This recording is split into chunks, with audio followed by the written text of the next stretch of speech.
ಚಿಕ್ಕೋಡಿ ಲೋಕಸಭಾ ಚುನಾವಣಾ ಅಖಾಡ ರಂಗೇರಿದೆ. ಬಿಜೆಪಿ ಅಭ್ಯರ್ಥಿಯ ವಿರುದ್ಧ ಸ್ವಪಕ್ಷೀಯರೇ ಕೆಂಡ ಕಾಡ್ತಿದ್ದಾರೆ.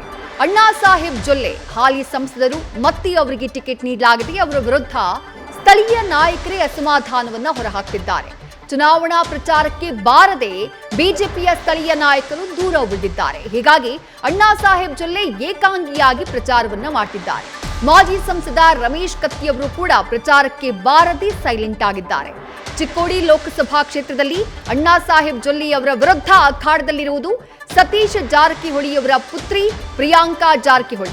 ಒಂದ್ ಕಡೆ ಪುತ್ರಿ ಪ್ರಿಯಾಂಕಾ ಪರ ಸತೀಶ್ ಜಾರಕಿಹೊಳಿ ಅಖಾಡಕ್ಕಿಳಿದು ಪ್ರಚಾರದ ಭರಾಟೆಯಲ್ಲಿ ತೊಡಗಿದ್ರೆ, ಮತ್ತೊಂದು ಕಡೆ ಹಾಲಿ ಸಂಸದರಾಗಿರುವಂತಹ ಅಣ್ಣಾ ಸಾಹೇಬ್ ಜೊಲ್ಲೆ ಅವರ ಪರವಾಗಿ ಮತಯಾಚನೆಗೆ ಸ್ಥಳೀಯ ಬಿಜೆಪಿ ನಾಯಕರೇ ಬರ್ತಾ ಇಲ್ಲ. ಡೀಟೇಲ್ಸ್ ನಮ್ಮ ಬೆಳಗಾವಿ ಪ್ರತಿನಿಧಿ ಶ್ರೀಕಾಂತ್ ಕುಪ್ಪಕಡ್ಡಿ ನೀಡ್ತಾ ಹೋಗ್ತಾರೆ. ಶ್ರೀಕಾಂತ್, ಹಾಲಿ ಸಂಸದರು ಆದ್ರೂ ಪಕ್ಷದ ಬೇರೆ ಬೇರೆ ನಾಯಕರು, ಮಾಜಿ ಶಾಸಕರಿರಬಹುದು ಅಥವಾ ಮಾಜಿ ಸಂಸದರಿರಬಹುದು, ಯಾರೊಬ್ರು ಪ್ರಚಾರದ ಅಖಾಡಕ್ಕೆ ಇಳಿತಾ ಇಲ್ಲ.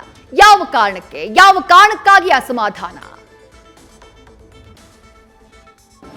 ನೋಡಿ ವಿದ್ಯಾ, ಬಿಜೆಪಿಯಲ್ಲಿ ತೀವ್ರ ಅಸಮಾಧಾನ ಇತ್ತು. ಯಾಕಂತಂದರೆ ಅಣ್ಣಾ ಸಾಹೇಬ್ ಜೊಲ್ಲೆ ಅವರಿಗೆ ಯಾವುದೇ ಕಾರಣಕ್ಕೂ ಎರಡನೇ ಬಾರಿ ನೀವು ಟಿಕೆಟ್ ನೀಡಬೇಡಿ ಅಂಥೇಳಿ ಭಾಳಷ್ಟು ಜನ ಒಂದಿಷ್ಟು ಏನಂತಂದರೆ ಹೈಕಮಾಂಡ್ ಮೇಲೆ ಒತ್ತಡವನ್ನು ಇರ್ತಾಯಿದ್ರು, ಜೊತೆಗೆ ಭಾಳಷ್ಟು ಅಸಮಾಧಾನವನ್ನು ತೋಡ್ಕೊಳ್ತಾ ಇದ್ರು. ಯಾಕೆ ಅಂತೇಳಿ ನೋಡೋದಾದರೆ, ಪ್ರಮುಖವಾಗಿ ಅಣ್ಣಾ ಸಾಹೇಬ್ ಜೊಲ್ಲೆ ಅವರು ಕಳೆದ 5 ವರ್ಷಗಳಿಂದ ಏನು ಚಿಕ್ಕೋಡಿ ಲೋಕಸಭಾ ಕ್ಷೇತ್ರವನ್ನು ಪ್ರತಿನಿಧಿಸ್ತಾ ಬಂದಿದ್ದಾರೆ, ಅವರು ಏನಂತಂದರೆ ಕ್ಷೇತ್ರದಲ್ಲಿ ಓಡಾಡಿಕೊಂಡಿಲ್ಲ. ಅದರ ಜೊತೆಗೆ ಏನಂತಂದರೆ ಅಭಿವೃದ್ಧಿ ಕೆಲಸವೂ ಸಹ ಅಷ್ಟಾಗಿ ನಡೆದಿಲ್ಲ. ಹಾಗಾಗಿ ಅವರ ವಿರುದ್ಧ ಅಲೆ ಇದೆ.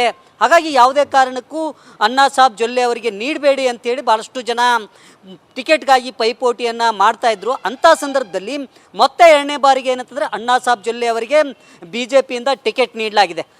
ಈಗ ನೀಡಿರೋದ್ರಿಂದ ಸಹಜವಾಗಿ ಈಗ ಚುನಾವಣಾ ಅಖಾಡ ಪ್ರಚಾರದ ರಂಗು ಭಾಳಷ್ಟು ಏರ್ತಾ ಇದೆ. ಇಂಥ ಸಂದರ್ಭದಲ್ಲಿ ಏನು ಅಣ್ಣಾ ಸಾಹೇಬ್ ಜೊಲ್ಲೆ ಅವರು ಪ್ರಚಾರ ಕಾರ್ಯದಲ್ಲಿ ಏನು ತೊಡ್ಕೊಂಡಿದ್ದಾರೆ, ಅವರಿಗೆ ಸ್ಥಳೀಯ ನಾಯಕರು ಸಹಕಾರವನ್ನು ನೀಡ್ತಾ ಇಲ್ಲ. ಅದರಲ್ಲೂ ಏನು ಟಿಕೆಟ್ ಆಕಾಂಕ್ಷಿಯಾಗಿದ್ದ ಮಾಜಿ ಸಂಸದರಾಗಿರುವಂಥ ರಮೇಶ್ ಕತ್ತಿ ಅವರು ಪ್ರಚಾರ ಕಾರ್ಯದಲ್ಲಿ ತೊಡ್ಕೊಳ್ತಾ ಇಲ್ಲ.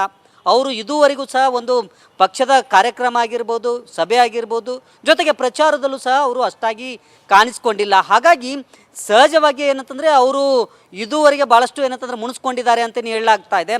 ಅವರು ಮತ್ತೆ ಏನಂತಂದರೆ ಪ್ರಚಾರಕ್ಕೆ ಬರೋದು ಸಹ ಡೌಟ್ ಎನ್ನಲಾಗ್ತಾ ಇದೆ. ಇದರ ನಡುವೆ ಮತ್ತಷ್ಟು ಏನಂತಂದರೆ ಮಾಜಿ ಶಾಸಕರು, ಅದರಲ್ಲೂ ಸಹ ಏನು ಶ್ರೀಮಂತ್ ಪಾಟೀಲ್, ಮಹೇಶ್ ಕುಮಟಳ್ಳಿ ಸೇರಿದಂತೆ ಇವರು ಆಟಕ್ಕುಂಟು ಲೆಕ್ಕಕ್ಕಿಲ್ಲ ಅನ್ನೋ ರೀತಿಯಲ್ಲಿ ಪ್ರಚಾರ ಕಾರ್ಯದಲ್ಲಿ ತೊಡಕೊಂಡಿದ್ದಾರೆ. ಅಲ್ಲೊಮ್ಮೆ ಇಲ್ಲೊಮ್ಮೆ ಮಾತ್ರ ಕಾಣಿಸ್ಕೊಳ್ಳೋದು ಬಿಟ್ಟರೆ ಬಹಿರಂಗವಾಗಿ ಏನಂತಂದರೆ ಭಾಳಷ್ಟು ದೊಡ್ಡ ಪ್ರಮಾಣದಲ್ಲಿ ಪ್ರಚಾರ ಕಾರ್ಯದಲ್ಲಿ ತೊಡಗಿಸ್ಕೊಳ್ತಾ ಇಲ್ಲ. ಹಾಗಾಗಿ ಎಲ್ಲ ಒಂದು ಕಡೆ ಏನಂತಂದರೆ ಪ್ರಚಾರ ಕಾರ್ಯದಲ್ಲಿ ಏನು ಸಂಸದರಾಗಿರುವಂಥ ಅಣ್ಣಾ ಸಾಹೇಬ್ ಜೊಲ್ಲೆ ಅವರು ಏಕಾಂಗಿಯಾಗಿದ್ದಾರೆ ಅನ್ನೋ ಮಾತುಗಳು ಈಗ ಚಿಕ್ಕೋಡಿ ಲೋಕಸಭಾ ಕ್ಷೇತ್ರದಲ್ಲಿ ಕಂಡು ಬರ್ತಾ ಇರುವಂಥದ್ದು. ಅದರ ಜೊತೆಗೆ ಹೋದಲ್ಲೆಲ್ಲ ಸಂಸದರನ್ನು ಪ್ರಶ್ನೆಯನ್ನು ಮಾಡ್ತಾ ಇದ್ದಾರೆ ಲೋಕಸಭಾ ಕ್ಷೇತ್ರದ ಜನ.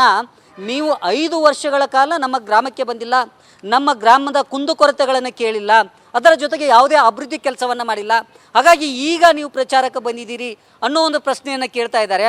ಆ ಹಿನ್ನೆಲೆಯಲ್ಲಿ ಏನು ಬಿ ಜೆ ಪಿ ನಾಯಕರಿದ್ದಾರೆ, ಅವರು ಪ್ರಚಾರ ಕಾರ್ಯದಲ್ಲಿ ಅಷ್ಟಾಗಿ ಕಾಣಿಸ್ಕೊಳ್ಳಿಕ್ಕೆ ಹಿಂದೇಟನ್ನು ಆಗ್ತಾ ಇದ್ದಾರೆ ಅಂತೇಳಿ ಹೇಳಲಾಗ್ತಾ ಇದೆ.